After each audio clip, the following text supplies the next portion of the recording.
Yo, what's up, guys? What's going on? Hope you all doing well. So, who would have thought that this game turned out the way it did? Because that first half, we saw Barcelona taking control of the game. I'm not going to say that they were playing exceptionally well, but well enough that they were creating many more opportunities than Real Madrid did, were, but just weren't able to finalize it, weren't able to score in the end. And Real Madrid weren't playing at all, really. They were making so many mistakes, so many passes that were given away. It was odd. It was strange to see them play that way. Barcelona weren't outclassing anybody that first half. In fact, there was like 20 minutes of the game that it was just stagnant. Nothing was really going on from both teams. Both teams just seemed very clumsy and sloppy at times. It was exciting. It was a little bit more exciting because they had so much space. Both teams had like a lot of freedom to play the ball. Compared to like previous other games that I'm watching with the EPL, for example, you don't have that much space to do what you want with the ball, especially at 1v1s. There's not enough time for you to think when you have the ball. You have to act quick, act fast. So yeah, it was almost a surprise the way that the first goal came with Real Madrid, the counterattack, which brilliantly done. 4 or 5 people I think were involved in that play. But right before that, let's not forget that Barcelona were this close. We're so close to scoring, and that could have gone a very different way. The good run by Balde. Balde had a really good game. Really good game. I think the only one pretty much out of Barcelona. The cross to Lewandowski with a very difficult position, managed to get the shot, and really good save by Courtois. And for a guy that tall, it's not easy reaching down the floor. I think he's 6'7" or something like that. So really good save by Courtois. And then the retrieval, Gavi centered it, and Valverde with just the clearance. I don't think he was giving it to what's his name, Rodrigo, because there were 2 people in the back, right outside the box for Barcelona, Busquets, and I can't remember the other guy. But had that ball gone to either of them, maybe, who knows, that, especially Busquets, he would have picked out somebody and could have been a goal for Barcelona. But it did not turn out that way. That counterattack with Rodrigo, a really good run by Rodrigo. I often critique Rodrigo for reasons that I'm not going to get into, but he had a decent game.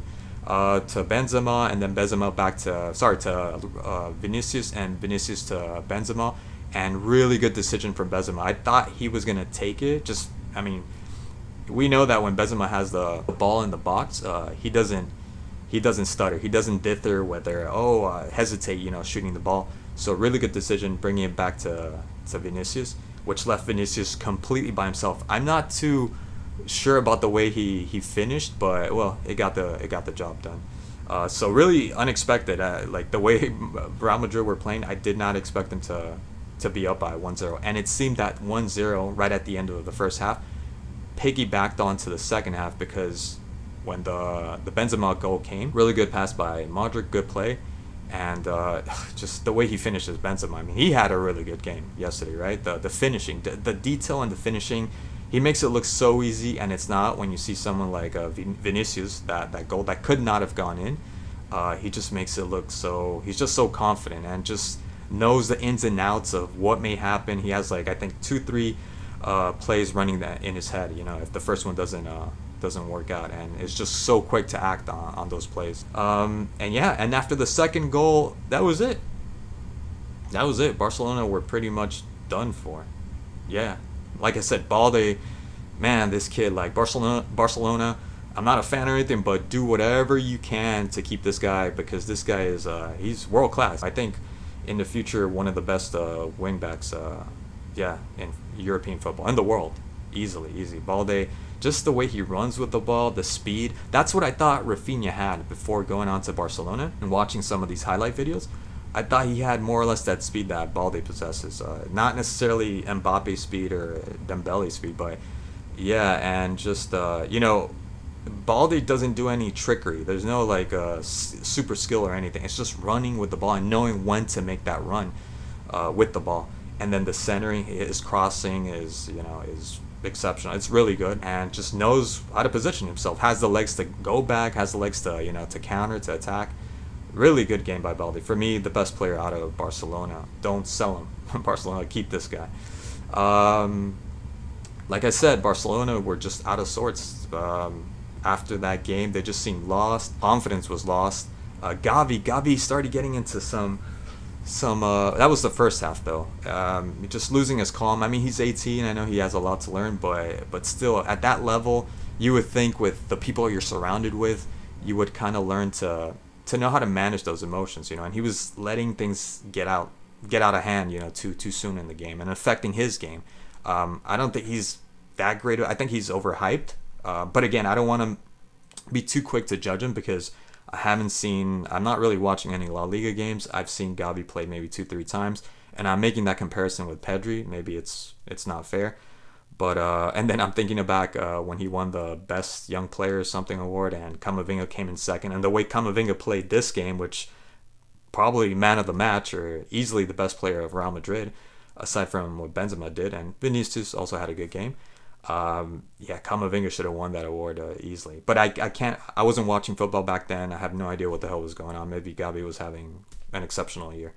But yeah, Gavi got into it. He got into it first with Rodrigo, which he was losing that one early in the first half, and then got into it with a body check against, and it wasn't that bad. It was just part of the game, what happens with Vinicius. And Vinicius just, I don't know, I think he shoved him or something, and then he just lost, you know, all notion of time, Gavi, and just got upset. So yeah, just everybody was just losing control of the game, trying to focus on the game. At one point, you see Araujo just like, you know, trying to calm people down. He had a pretty decent game too. He had one run, which I mean, he was like on God mode or something, Maradona mode. Could have scored. But yeah, I don't think Real Madrid did anything that was tactically out of this world. Just that doubt was removed. I felt that there was not fear. Someone was telling me, "Oh, they're afraid of Real Madrid." I don't know if it was fear, but doubt. Where the last, like I said, I'm not following any La Liga games, but the last games that they played against Barcelona, they didn't do so well. They lost, so they know who they're playing against, and they're going by that. And there's this respect, right? I wouldn't say they had too much respect for them, but there's a respect, and they're a little bit unsure because I didn't see them being that unsure when they were playing against Liverpool, right? But once that second goal came, they just found their groove. They got back into the swing of things. You know, Vinicius needs to also tone things down, you know, just needs to be a little bit more calm and serene. I don't know, because he was losing his cool at the end. You're winning 4-0. And I think he had to leave. He was going outside the field, and for some reason, what was it? Someone pushed him. Someone said something to him. Dude, just get out of there. That's the one time that you should have no problem leaving the field and not making any fuss about it. Just get out there, you know? Especially if you're going to go on to play for the final, right? The Copa del Rey final. Oh, yeah, and Rafinha, I think I'm disappointed with Rafinha because I thought Rafinha was, like I was saying earlier, that caliber of a player. But that's on me because I was watching highlights at the time and I've never seen him play for Leeds United. I didn't know who he was. And I saw highlights of when they played against Uruguay. Brazil played Uruguay, and I said, "Oh, finally, I get to have," because I was missing that classic winger, that Brazilian classic winger, and I thought Rafinha was that player, but he doesn't even possess that much speed to begin with. He's very predictable when he has the ball, and like I said, they had a lot of freedom yesterday to go 1v1 and think about what they were going to do. And the duel that he had with Camavinga, I think it was like 3 or 4 of them, he lost every single one of them. And then when he had the ball again and he was going to go up against Camavinga, you could tell him just like, quitting, you know. And what gets me about Rafinha is, and it's normal, he's so frustrated. What are you complaining about? I think it was one game where he didn't have that good of a game in terms of getting past his marker, but just was hustling. That game, I can't remember what it was. And Xavi took him out, and he just blew a gasket in the what do you call it, the dugout, whatever you want to call it, the bench, right? The bench.